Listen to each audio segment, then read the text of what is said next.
Victim mood का मतलब ये होता है कि तुम्हें लगता है कि तुम्हारी लाइफ का कंट्रोल तुम्हारे पास है ही नहीं, तुम्हारी लाइफ का कंट्रोल सिचुएशंस के पास है, दूसरे लोगों के पास है। तुम थक के हार के बैठ जाते हो एक आधे फेलियर के बाद, फिर विक्टिमाइज करते हो दूसरे लोगों को, दूसरी सिचुएशंस को, ताकि तुम्हें लगे कि तुम्हारा लाइफ का कंट्रोल दूसरे बंदे के पास है, तो मैं क्या ही कर सकता था। वो तुम्हारा एक मेंटल माइंडसेट है। क्यों? क्योंकि तुम ये जस्टिफाई करना चाहते हो कि अगर पर्टिकुलर बंदे ने मेरे साथ ये कर दिया होता तो शायद मैं ये कर पाता। तुम अपना लाइफ का कंट्रोल दूसरे बंदे को या दूसरी सिचुएशंस को देना चाहते हो ताकि तुम अपनी रिग्रेट और गिल्ट अवॉइड कर सको एक्शंस ना लेने के लिए, सो दैट अगर बाद में तुम जब डेथ बेड पे बैठे होगे तो अपने आप को कह सकते हो यार कि अगर ये पर्टिकुलर चीज हो जाती तो मैं तो बहुत कुछ कर सकता था, पोटेंशियल तो मेरे में बहुत था, बट वो चीजें हुई नहीं, तो किस्मत है भाई। किस्मत ना कुछ नहीं होती है। किस्मत का क्या मतलब है? किस्मत का किस्मत is luck is when preparation meets opportunity, that's it. जो विक्टिम हुड में आप जी रहे हो, जो आप अपनी लाइफ का कंट्रोल दूसरे बंदे को दे रहे हो, वो आप एक अनरिसोर्सफुल स्टेट में हो। अनरिसोर्सफुल स्टेट का क्या मतलब होता है कि फॉर एग्जाम्पल तुम एक जॉब इंटरव्यू देने गए और वो जॉब इंटरव्यू तुम्हारे ड्रीम कंपनी में था, बट लास्ट में तुम्हें पता लगा कि तुम्हें वो जॉब नहीं मिली है, तो तुम बैठ जाओगे यार वो मेरे को जॉब तो मिली नहीं, अगर वो जॉब मिल जाती तो मैं बहुत कुछ कर लेता अपने करियर के अंदर। या तुमने कोई बिजनेस शुरू करा, वो बिजनेस नहीं चला, तो तुमने कहा कि अगर मैं कोई पर्टिकुलर क्लाइंट मिल जाता तो मैं अपना बिजनेस कर सकता था ठीक से, बट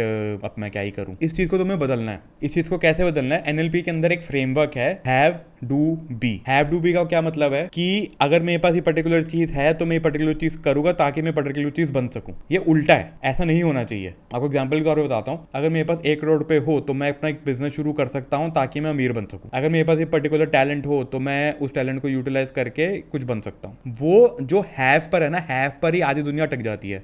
उनको लगता है कि तुम उनके पास हैव कम है, इस चक्कर में तुम इन्फॉर्मेशन नॉलेज लेते रहते हो, यूट्यूब से किताबें पढ़ते रहते हो, कोर्सेज लेते रहते हो, क्योंकि तुम्हें लगता है कि बस तुम्हारी नॉलेज की कमी है, हैव की कमी है। अगर हैव आ जाएगा तो मैं डू भी तो मैं कर ही लूंगा। इस चीज को एक्चुअलिटी में उल्टा करना है। Be do have. Be do have का क्या मतलब है? मैं अमीर हूं, I am, then I will do things that will align with that mindset, then I will obviously get the things that I want. It's as simple as that. I am rich, I am famous, I am talented. Then you will do things from a resourceful state so that जो तुम्हारा B है वो justify हो सके तुम्हारे दिमाग के अंदर।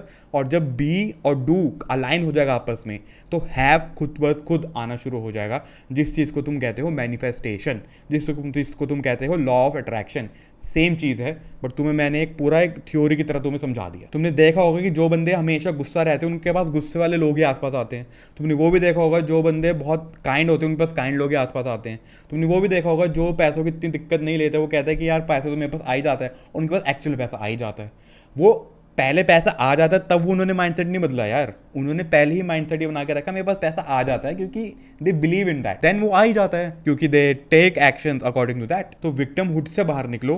जो तुम्हारी जिंदगी की जो धज्जियां उड़ी हुई है ना, विक्टिम हुड बहुत बड़ा पार्ट है उस चीज़ का। तुम हर एक चीज़ दूसरे पे थोप देते हो क्योंकि तुम्हें लगता है कि तुम अगर लाइफ में कोई रिस्पॉन्सिबिलिटी ले लोगे तो तुम्हें हर एक चीज़ को जस्टिफाई करना पड़ेगा, हर एक चीज़ की अकाउंटेबिलिटी लेनी पड़ेगी, और उस चीज़ के लिए तुम तैयार नहीं हो, तभी तुम दूसरे लोगों पर चीज़ें थोप देते हो। तो मत थोपोगे तो तुम्हारी ज़िंदगी ऐसे चुटकी में निकल जाएगी और फिर तुम सोच के बैठोगे जब 50 60 70 साल के होगे कि भैया मैं तो यार दूसरे लोगों को ही बोलता रह गया, दूसरे लोग तो कहाँ से कहाँ निकल गए।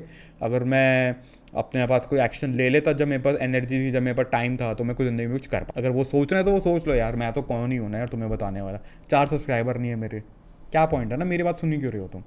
बट अगर कुछ सेंस लगती है मेरी बात के अंदर तो बस ये समझ जाओ कि तुम्हें बस एक रिसोर्सफुल स्टेट के अंदर आना है कि भाई मेरे पास सब कुछ है, मेरे पास सब कुछ आ जाता है, सब कुछ। You have to be optimistic, you have to become that person subconsciously so that you can do things to align with that be, and then you have the thing that you really want to have. It's as simple as that.